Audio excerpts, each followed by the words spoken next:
sorry, how many? At least 51. 51 or more, can be hundreds, can be hundreds. Does it look like it's time to mow the lawn here?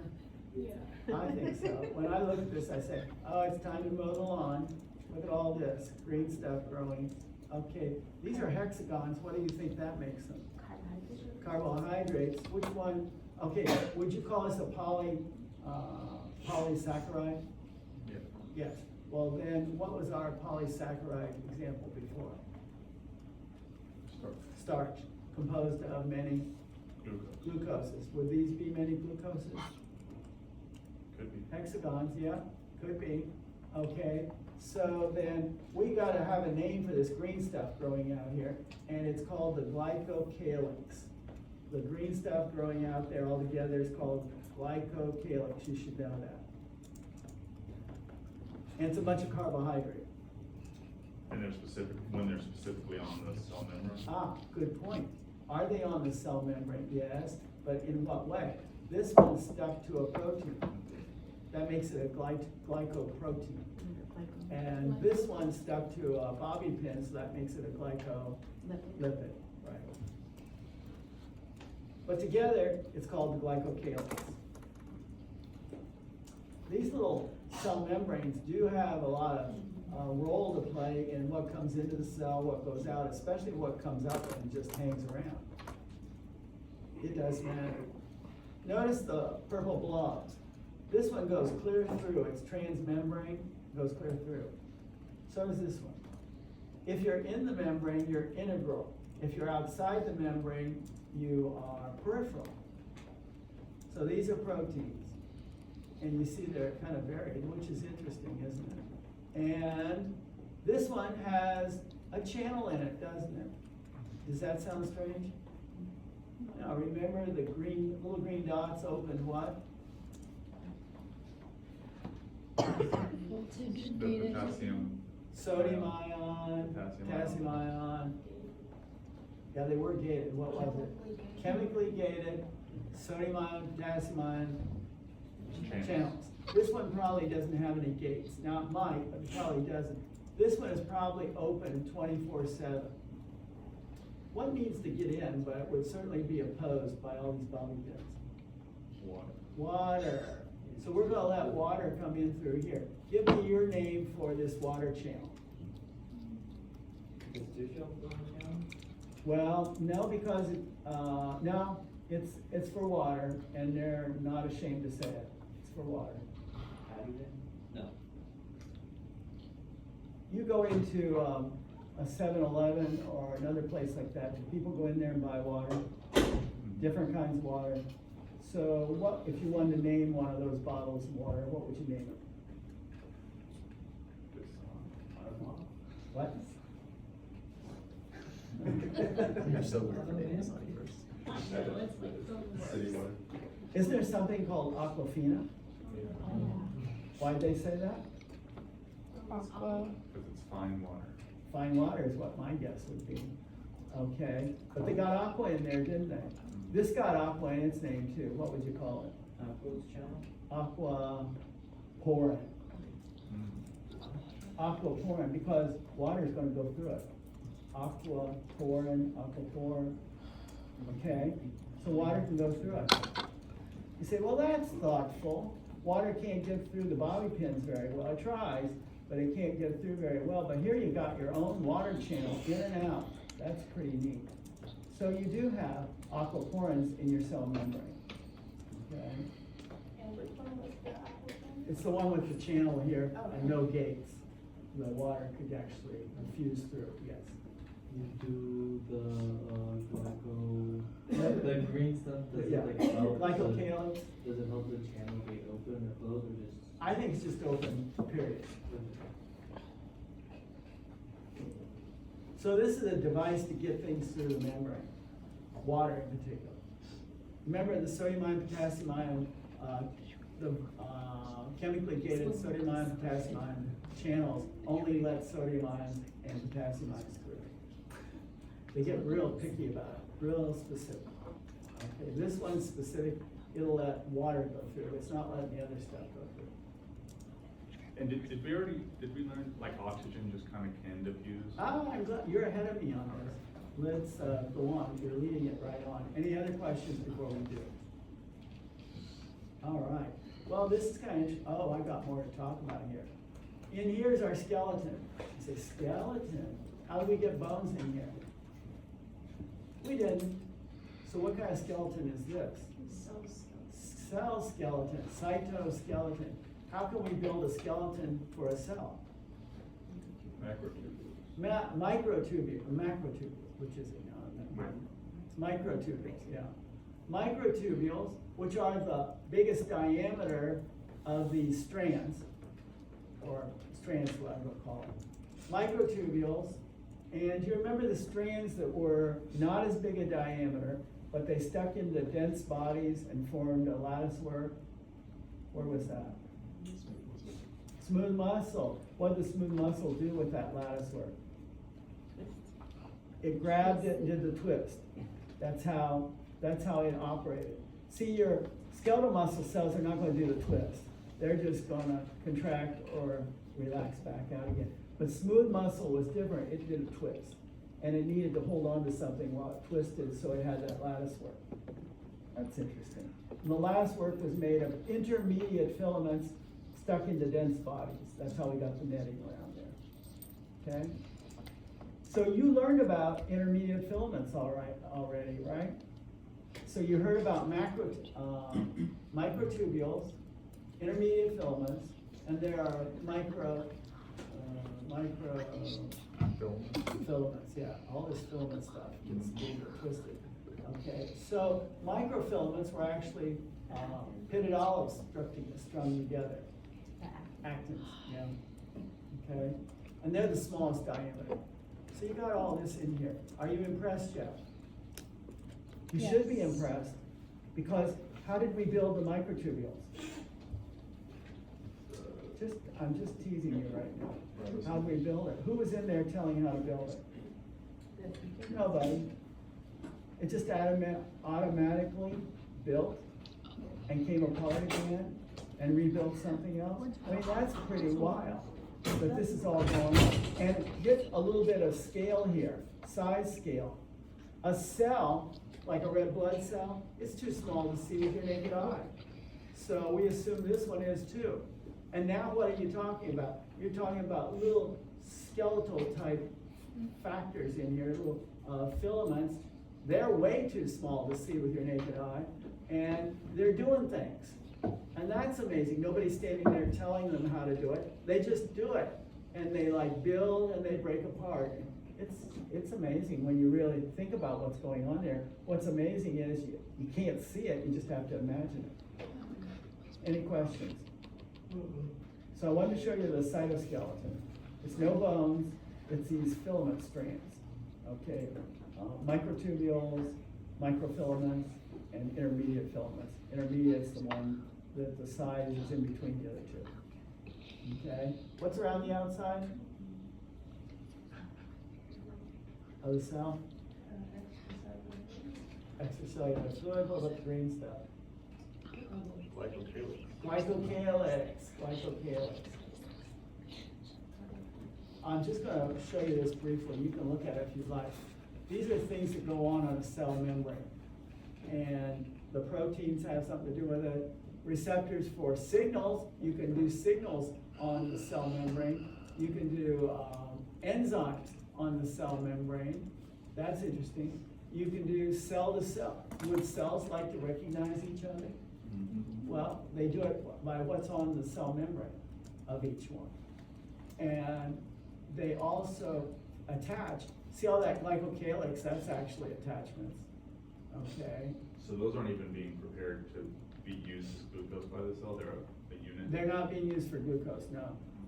I'm not sure what they really are totally used for, but they're out there. And this could be part of it. They could be doing some of this stuff. And then cell to cell joining. Can we put cells together? Yes, we can. With those proteins, yes. But look at this. There's 3 cells for you, and we want to join them together. Super glue? No. Do we want to glue them tightly together? Maybe. there's a good reason to do that at some point. How could you glue these two cell membranes together? Well, you don't glue them, you just use a sewing machine and sew them together. Doesn't that look like a sewing machine do that? That's what I think. Those are little proteins, isn't everything? Those are little proteins, junctional proteins, and it makes it look like stitches from a sewing machine. And would you say this is pretty tight? Yeah, it's a pretty tight joining together. So they call it tight junctions. Tight junctions. So these have been actually put together with tight junctions, or at least they're saying to, like right up here they said, tight junction. We have other junctions here. We have ones with gaps. You've heard of gap junctions, right? Yeah. What can go through, bless you, what can go through those channels?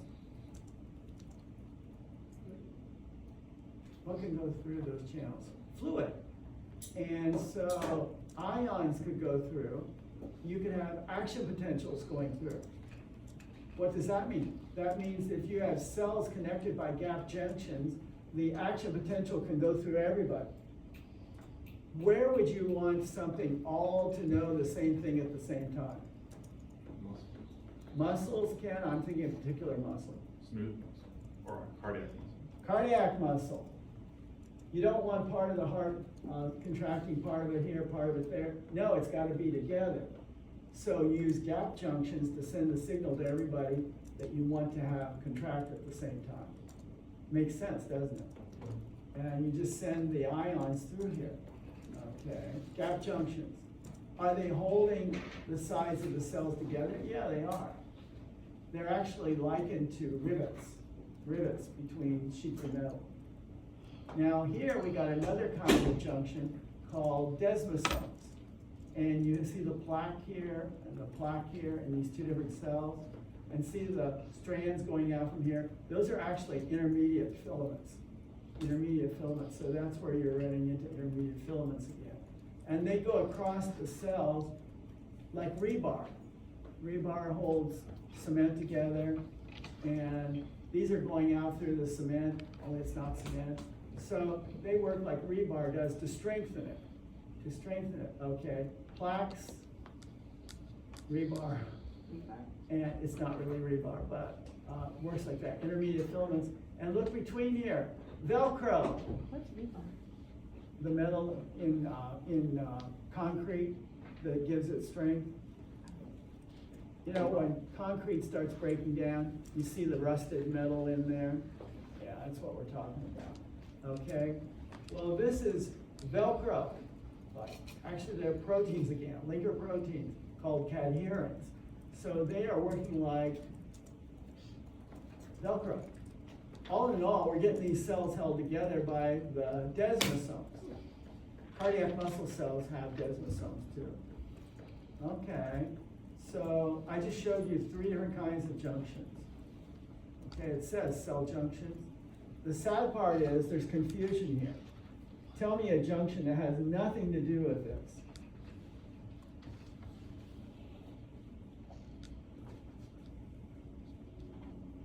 Dense junctions? What are the dense junctions? Is that on the smooth muscle? Uh-huh, I think so. The anchors? The dense junctions, right now I'm thinking so many other things, I'm not sure if I'm saying it right. Dense junctions, yeah. What else did you have with smooth muscle? No glutons, you had varicosity. Varicosity, Are you talking yeah. about smooth? Smooth muscle. Okay. So don't get dense junctions, wasn't it dense junctions? Don't get those confused with this. They have nothing to do with this. That's the sad part, because they're same junctions, but it's nothing to do with this. How about neuromuscular junctions? They don't have anything to do with this either. Not really. All right, well that's interesting. So what are the 3 choices? Tight junctions, desmosomes, gap junctions. It might be using more than one of those, of course. What are these little thingies up here? Pretty impressive. Those are microvilli. What would you use those for? Absorbing. That's right. Absorption. microvilli are great for absorption. Where would you want that? Your intestine. Intestines, exactly. AP2 is working on that right now. They're getting ready for their digestion test. They're not quite there, but they're getting Doesn't close. desmo mean ligament? I think you're right. Desmo meant ligament. That's a good point. I never connected those together. That is very interesting. Let's come here, talk about a water, you put a dye tablet in there, what did it do? It dissolved and spread out. What do you call the spreading out? Diffusion. So it managed to spread out, equalize out there, diffuse. How does it move around? Particles have a little bit of movement in them, and given time, they'll move around. Kinetic energy. Are you thinking of electron attraction? Electron what? Attraction? You know how electrons kind of move around? Yeah, the molecules and atoms do bounce around. That's kinetic energy that they have, which gets them out around it. If I opened a bottle of perfume and let it sit here, pretty soon the back of the room will start to smell, because the perfume molecules will diffuse out. And you didn't use ATPs. What diffusion do you do that uses ATPs? What is it? What kind of diffusion uses ATPs? None! Write it down. No kind of diffusion uses ATPs. That's easy.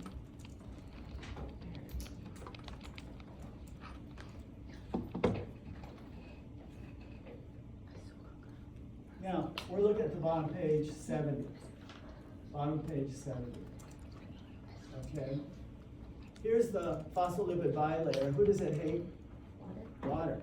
So out here, we don't have water. Well, we might. But we've got some lipid soluble solutes out here. Lipid soluble. They hate water too. And they can just, they come over here and say, can we go through? And the cell membrane says, oh, come in, brothers and sisters. You are welcome. You're lipid soluble. So you hate water like we do. Okay, come on in. No problem. The lipid soluble stuff goes right through. Either way. Now, tell me what you want into every cell. What do you want in every cell? Water. Well, you've got to get it with the aquaporins. What else do you want in it? For sure. You want some of that, that's true. I'm thinking more basics. Protein. You'll want some of those things too, but I'm thinking the basics. What do you need to live? Oxygen! Do you know that oxygen is lipid soluble? So it has no trouble going in or out. Isn't that fortunate? You know who else that you made in there? Carbon dioxide? It's lipid soluble too, so it can go out. You don't have to worry about getting rid of carbon dioxide because it's lipid soluble. It goes through. The oxygen, you can get it in because it's lipid soluble. So those are two wonderful situations. So here, this is simply diffusing through. So they call it simple diffusion, crossing the membrane. Here we got some proteins on here that are spring action. Like this stuff out here is lipid insoluble, so they were denied the ability to go through. So they go into these proteins, which are called carrier proteins. They can fit in there, and it's spring loaded, so it goes poing, and it goes to the other side. It doesn't take ATP, so because it's diffusion, and it's helped because we are facilitating it with these carriers. So this is actually called facilitated diffusion. Carrier-mediated facilitated diffusion. Of course, I'd come to your store. How many ATPs does it take? None, because it's diffusion. I don't care what kind it is. You don't use ATPs. So we had the carriers. Those were proteins that helped us. We can also facilitate it for us. This is a channel.